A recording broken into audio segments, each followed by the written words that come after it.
And welcome back. And we want to welcome Dr. David Shaker to our studio. Thanks for joining us today. So big news out of the FDA yesterday. They announced that they're removing artificial dyes from America's food supply. We want to explore how people can use this information to make healthier life decisions and diet decisions. So really appreciate you coming in this morning. Sure. I think I'd start by saying that this has probably been a long time coming. A lot of Europe and Asian countries that are well developed have already outlawed a lot of these things. They've gone out of their way to see if they can replace the petroleum-based dyes that are being outlawed now with more natural food colorings. One of the biggest relationships here is that these food dyes, they don't actually add to any nutrition. They're actually just gross negatives. And then overall, they just make food more cosmetic. They make them look better, which increases the amount that you're consuming them. So it's not helping anything. This removal will be a large value add overall for people. And obesity is, of course, a huge epidemic here in the U.S. How does that contribute to, how do these ingredients contribute to that? Sure, so it's interesting. These dyes, they make food, essentially they make it hyperphagia, they increase hyperphagia or increase the amount that you want to eat. If you think of the caveman who has to go out and collect his own water and then get wood to burn it so that he can boil out that water versus we have indoor plumbing, who needs more calories? You'd imagine the caveman. Strangely enough, we're consuming more calories because food is more available, it's cheaper, it looks better, and you're having this over necessity to eat, and that's very problematic. That then turns around and increases your risk of obesity, then increasing your risk for heart disease, cancer, strokes. So we have to take a step back and saying where exactly is the issue here? Just making food look better and taste better, is that really our goal? I would argue against that. So I think we definitely want to shift to how we can live healthier lifestyles, make better decisions. But since this is the news, what's in these ingredients? They're petroleum-based, which sounds strange to me. You know, you think food would be food ingredients. So what is it, and what are the harms of these particular substances that are getting banned? So the more common one that people talk about is red dye number 3. That one was previously outlawed at the end of the Biden administration in January. There's more common ones also, red dye 40, yellow 5. And so, like we said earlier, they're petroleum-based. And their biggest issue is that the research has shown that they contribute to hyperactivity or ADHD in children. They increase allergies, they increase in IBS. And then in studies that show that they actually increase a particular type of thyroid cancer, but that was only found in rats. Overall, there's no gross value add outside of making them look better. And that's why people or companies rather are using them.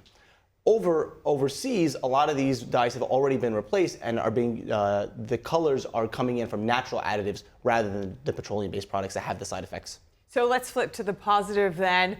You know, that famous quote, food is medicine. How much is the contrast? What is the benefit of eating well? Like, what can it do for the body compared to how bad it can be? So if you link eating well and exercising just a little bit, you can go a really long way. I think eating well, the first thing to do is to take out the negatives and then talk about adding the positives. So what are the negatives? Take out the ultra-processed food. We said last time that a loaf of bread originally was water, wheat, flour, and you can add the yeast. That's your bread. Now you've got a lot in there beforehand. You've got the gas that's in the bag. You've got the bleach. You've got other additives. They're stripping down the actual wheat seed versus getting a whole grain wheat. So you're getting these ultra-processed foods rather than your general whole grain products. So strip out the negative and add in the positive. That's one thing. The second thing is I always tell people, shop the perimeters of the grocery store. Go in, get your produce, get your fruit, get your meats, get your milks. Everything in the middle, that's all bagged, that's all boxed. That's not going to be healthy for you. There's going to be things in there you don't know, we don't understand. And even the doctors and scientists will tell you that the jury is still out on what they're actually doing long term.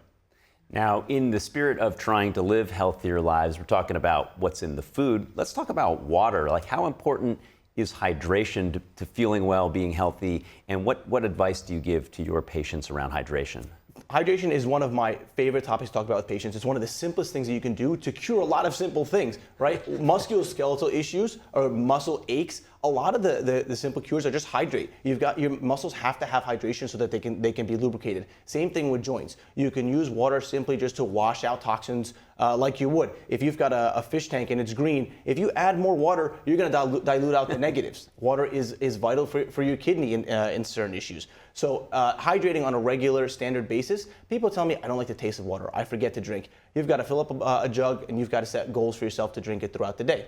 So just a quick tack onto that, because you say, yeah, drink a lot of water, but what does that actually mean? I've heard you're supposed to drink your body weight in ounces, or how can people figure out what's the right amount? Because it feels like it's too much when you figure out, like I'm supposed to be drinking all day, I have to go to the bathroom. So what's the right amount? I don't want to be crass. You essentially, when you go to the bathroom, you want the color of your urine to be clear or nearly clear. Point I think taken.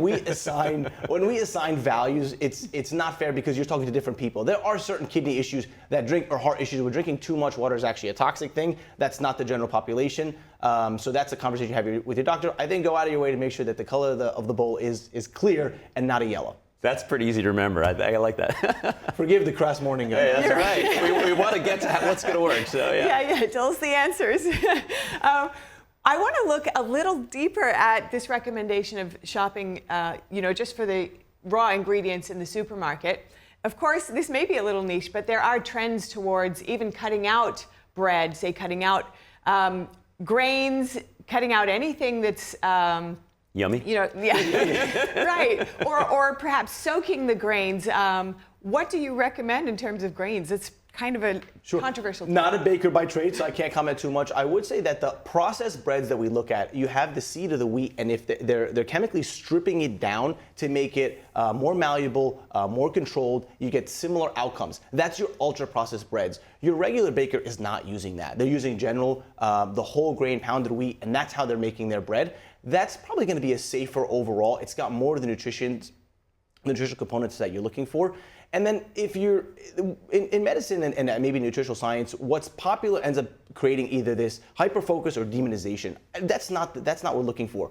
Our physical beings, we're looking for balance. You can have some crummy foods in your diet as long as you're exercising, as long as you're eating well on a general overall basis. So we're looking for that balance. I'm always encouraging patients.